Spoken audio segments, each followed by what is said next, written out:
And when I see them, they're around 6'2". And he's doing a great job defending. And how about this guy? Napakatapak. Levi De La Cruz, a pit bull. It's a dogfight here in the last 2 minutes. Jay Garce has the basketball. Hindi pa rin nakakapuntos dito sa fourth quarter. Garcia atake. Binigay kay Gonzalez. Garcia, free for three. Jerome Garcia with a potential dagger. And how about his patience on the flyby? Getting a pump fake, gets one dribble, sets his feet up, just makes the shot. De La Cruz trying to respond, bitin ang kanyang tira. What a big shot by Jerome Garcia. And he gets the ball back. Alban is on him. Garcia, binalik ang bola kay Gonzalez. Stolen away by De La Torre. At may foul na tinawag kay Gonzalez. Alban was asking for the ball. It would have been a free layup on the break.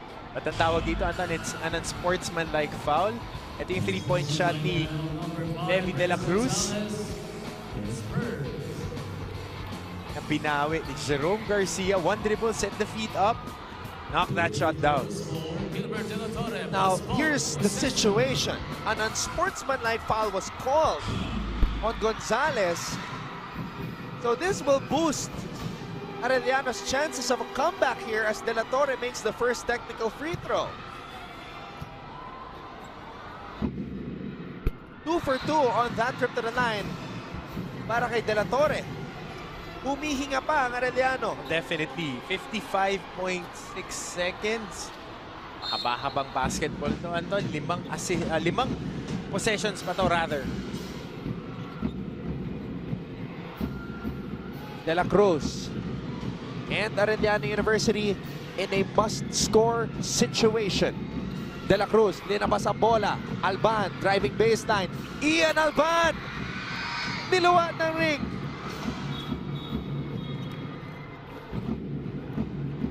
Iba rin yung tiwala na binibigay ni Coach Ariel Season dito kay Dan Corilla at saka kay Renz Gonzalez. Played sparingly in the first half. Now playing meaningful minutes. Ito yung huling minutes ni Ian Alban. Ibinomba pa. Dalawang malalaking mama yung nasa harapan niya almost. Just a sorry miss for the hero in that NCAA on-tour game. The first round, Coach Hammer. Ihado, tuwang-tuwa ang airmats nito ni Renz Gonzalez. Nag-tweet sa atin kanina. And then now his son playing very, very good defense in the fourth quarter. Nakabawi si Ian Alban, scoring over Amado Lamino. As Coach Ariel Season calls a timeout, we will listen in. Ang kanyang idol, Russell Westbrook. Early offense, early basket as he cuts the lead to 6.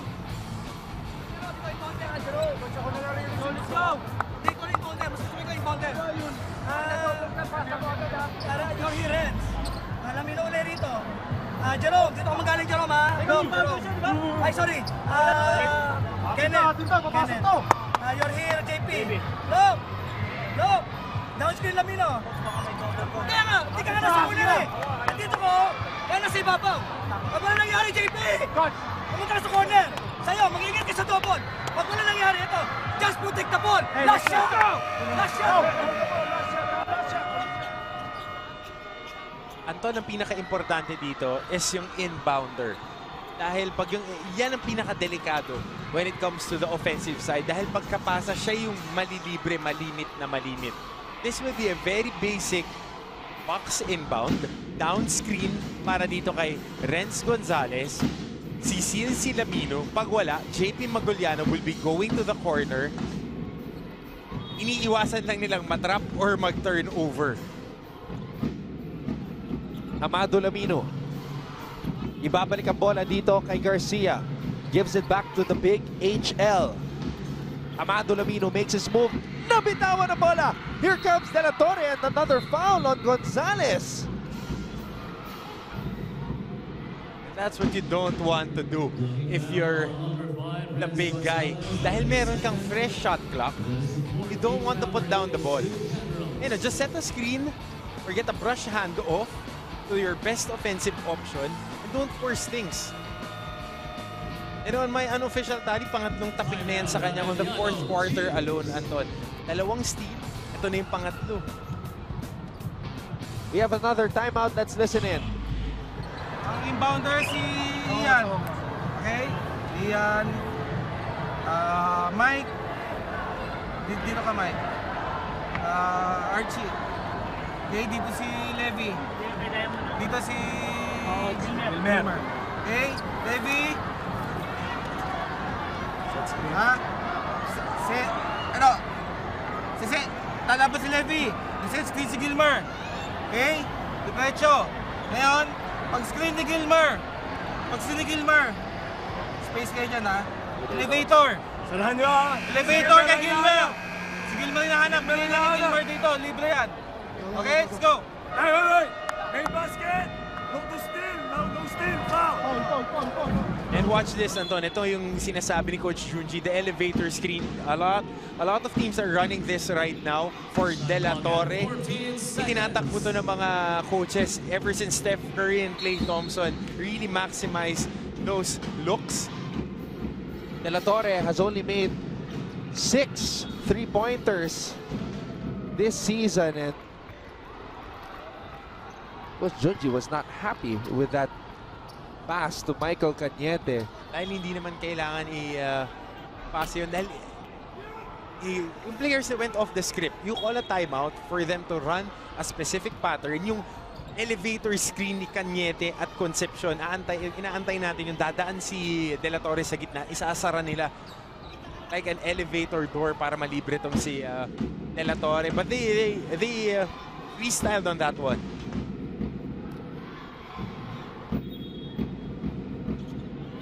Garcia gets the ball back and he is fouled by Alban.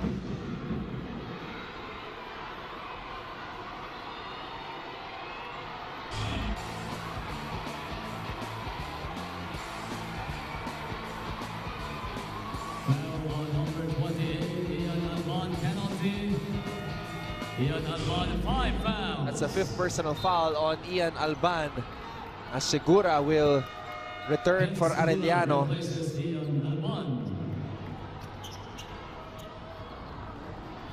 And the line for 2 shots, Jerome Garcia. Jerome Garcia only made 1 field goal here in the 4th quarter, but it was a big one, Coach Hammer. How about that? Yung top of the key 3, you gave them a little bit more breathing room, but he misses the first throw. Pagka showman din itong si Jay Garce. He loves the big moment. Definitely. At hindi lang yun, you can love the big moments but not produce. Pero ito, time and time again, he has been producing for the EAC Generals. It was a good comeback attempt by Arellano University. The students were on their feet, dancing, smiling, shouting, chanting defense in unison. Pero sa dulo, makakabawi ang EAC Generals. Renz Gonzalez, Dan Corilla stepping up defensively.